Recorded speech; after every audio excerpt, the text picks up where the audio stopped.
Hello everybody! So in my first video, or the introduction, I mentioned that I was going to be doing interviews with other people with chronic illnesses, mental illnesses, or disabilities. But I thought as kind of a good introductory video to who I am, that I would essentially make the first interview be mine. So let's see how awkward this is as I ask myself the interview questions. So what are your illnesses? And give like a really short explanation of what they are. So I have been diagnosed with 2 illnesses. I have been diagnosed with postural orthostatic tachycardia syndrome and the hypermobility type of Ehlers-Danlos syndrome. So POTS, basically the gist of it is that my blood pressure is too low. So when I sit or stand up, my heart has a really hard time pumping blood from my feet up to my head because when I'm sitting or standing, it has to pump against gravity as well. And so my heart starts beating really, really quickly, and then if I stay sitting or standing for too long, I pass out. Luckily, I have the type of POTS that seems to be getting better over time, so it doesn't affect me as much anymore. I haven't been at risk for passing out in quite a few months now. I've gotten lightheaded, but yeah, it's looking pretty good. The other illness that I have basically been diagnosed with is the hypermobility type of Ehlers-Danlos syndrome. It is a genetic degenerative condition of the connective tissue, which is basically all the stuff that holds everything in place in your body. And so the hypermobility type means that it affects your joints. And speaking of which, I should go put on my braces. I'll be right back. Really bad of me. Why wasn't I wearing my braces? Alright, getting back to that. Since I have the hypermobility type, it means that it mostly only affects my joints. And so my joints kind of spontaneously go out of place or dislocate, which is painful and not very much fun.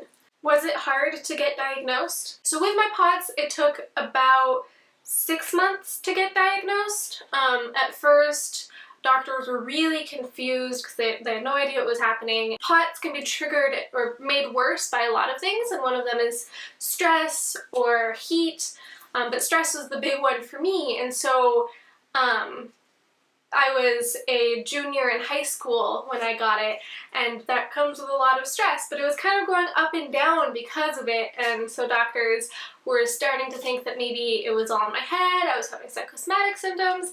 I was experiencing a really bad flare-up of my POTS, and so we were like, we gotta go see a doctor now, and my primary care doctor was out of town that week, and so I went to my now primary care physician, and she said, hey, it sounds like you have POTS, so you should go get tested for it, and what do you know? So it was really lucky that I happened to go see this doctor. So Ehlers-Danlos syndrome, I haven't been 100% officially diagnosed. I have had 3 different doctors tell me that I have it, but they're not technically allowed to officially diagnose it. Only geneticists are. I'll actually be finally going to a geneticist June 1st. It's taken 2 years to find a doctor that's accepting new patients in my area to get diagnosed. It's actually not even in my area. I'm driving 6 hours to get this official diagnosis, so.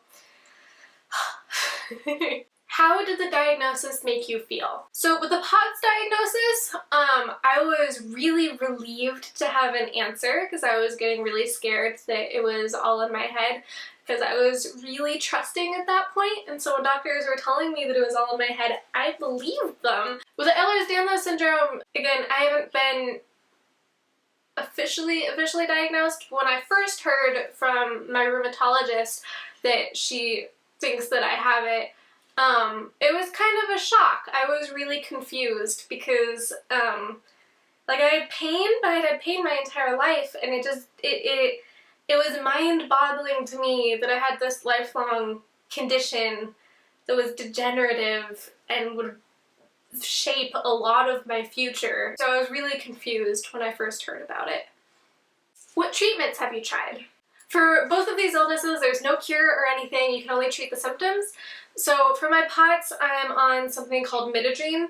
and it basically just tightens all of my blood vessels, and so it raises my blood pressure. And it's the only thing that really works for me for my POTS. For my Ehlers-Danlos syndrome, I wear my braces. At least I try to. I forget sometimes. I just recently graduated from physical therapy, and so I'm continuing to do those exercises at home. I go to occupational therapist for my wrists. And of course I take Tylenol to try to help with the pain. My pain isn't bad enough at this point consistently to take the really strong pain medication, and I am allergic to NSAIDs, so I can't take ibuprofen and all of those really good ones that I hear are better than Tylenol. How do your illnesses affect your life? I mean, my illnesses clearly affect my life a lot. My POTS, I got sick 3.5 years ago with POTS. It was my junior year of high school, and I ended up having to drop out because I was so sick that I could, barely get to the bathroom. I would be reading a book, and by the time I got to the end, I wouldn't remember the beginning. I was really sick. So POTS, even though I'm a lot better now, I feel like I'm gonna have this kind of hangover of what POTS did to me, kind of. Because it's hard dealing with being bedbound and housebound and having memory issues and feeling like you can't trust your body anymore. That leads to a lot of issues later on that you have to deal with. With Ehlers-Danlos syndrome, I mean, I always have to be really careful to try to make sure that I don't hurt myself.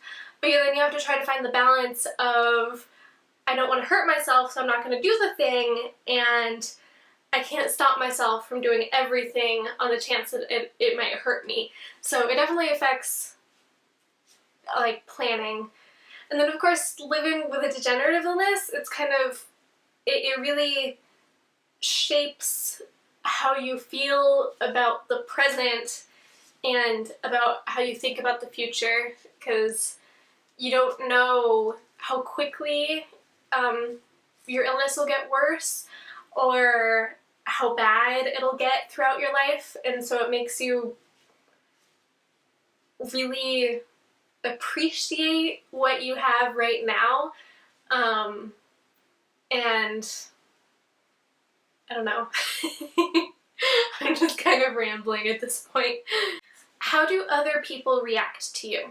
I've had a lot of different reactions. I don't go out of my way to tell people that I have illnesses, but I wear my braces, and sometimes I'll be in a lot of pain and it'll show. And so, sometimes it just comes up in conversation. It's not like I try to hide it. A lot of people feel really uncomfortable when I first tell them that I have chronic conditions, because they've never talked to anybody who has a disability or has a chronic illness. And then there's the people that try to overcorrect and try to go out of their way to be nice to you because, oh god, my life is just awful. I don't know, it's kind of a mixed bag. I am just now starting to get out into the world again after being housebound and bedbound, and so I haven't actually interacted with too many people. So ask this question again in about like a year and it might be really different. I just asked myself to ask me a question. That was kind of weird. What are your most challenging symptoms? My most challenging symptoms, so right now, not counting how I was like a year or two ago, right now it's definitely pain. My joints sublux and dislocate a lot more than they did a few years ago, and so it's been interesting kind of coming to terms with that and getting used to living with pain, because it's definitely not something that comes naturally. It's hard to keep a positive attitude when you're, like, let's say your knee is yelling at you and just taking up all of your happy energy and energy in general, and then to try to smile and talk to people. I don't know. It's interesting learning to deal with the pain. What have your caregivers or friends done that has been most helpful, and what have they done that has been the least helpful? Most helpful would be just being there. So out of the 3.5 years that I've been chronically ill, I spent about a year and a half bedbound, not all at once, but kind of throughout that time. And so it's really lonely being stuck at home, and so it was always really helpful for me when people would come and just sit with me. We didn't have to talk, we didn't, you know, they could just sit in my room and do homework or do their work or watch a movie or something. That was probably the most helpful for me, is just to like alleviate the boredom and loneliness a little bit. Least helpful probably when they didn't believe me when I said that I couldn't do something, because there was nothing that I wanted to do more than do these things that they were asking me to do, and it was really invalidating when they didn't believe me. Ugh, it's so hard. You spend so much of your time second guessing yourself, trying to push yourself to the absolute limit of what you're physically capable of doing, just so that you don't feel like you're pretending to be sick. And then you have people that aren't believing you when you're saying that you can't do something. It's just so hard. How do you see your illness affecting your friends and caregivers, and how do you feel about it when you do see it? I mean, I see it every day, right? I mean, I try to pretend that my illnesses don't affect the people around me. I mean, my chronic illnesses are an emotional drain for me. Inevitably, they're going to be an emotional drain for the people around me. You know, I'll do things like I'll make a joke about my illnesses when things are just so ridiculous. Like, you know, sometimes, I don't know, I'll have both my knees pop out and a hip and my back, and I'll be hobbling around the house trying to, like, I don't know, get a cup of tea, and I'll make a joke about it, and I expect everyone to laugh because I mean, I think I'm hilarious, but all I see is people being sad that I have the pain, rather than being amused by my hilarity. I don't know, that's just one example. What do you do to stay above water psychologically? So I'm not someone who tends towards depression. You know, there's some people who, I don't know, genetically, hormonally, whatever, they're more prone towards depression, and I'm definitely not one of those people. I'm incredibly lucky. So that doesn't mean that I haven't struggled with depression, because I definitely have, but I have never really fallen in deep like I could have. But I think the things that have helped me the most, a couple things. I think the most important is having a really good network of friends, or a network of people that you can talk to when you're feeling really down to get support, and people that'll validate your feelings instead of invalidate them. But I think it's important to both have that emotional support from other people, and to know how to kind of pull yourself away from the bad thoughts. What was life like before your illness? EDS, even though it's a lifelong illness, it is degenerative. So I had pain basically my entire life, but it wasn't consistent and it wasn't really bad. And so it didn't really affect me until right around the time that I got POTS. I mean, I was a really active person. I did gymnastics all the way through until a couple years before I got EDS, or before my EDS got bad. And gymnastics is probably the worst thing I could have possibly done for my body. But I even was on the gymnastics team for a year or two.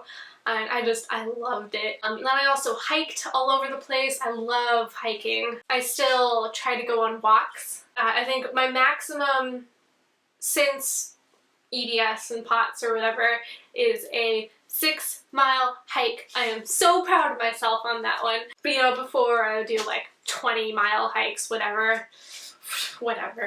I also had really different dreams. I was one of those kids that knew what I wanted to do. I really wanted to study animals. I wanted to be an ethologist, which is essentially what Jane Goodall is. You know, go out in the wild, in the savannah or the jungle, and study the behaviors of animals because I think they're fascinating.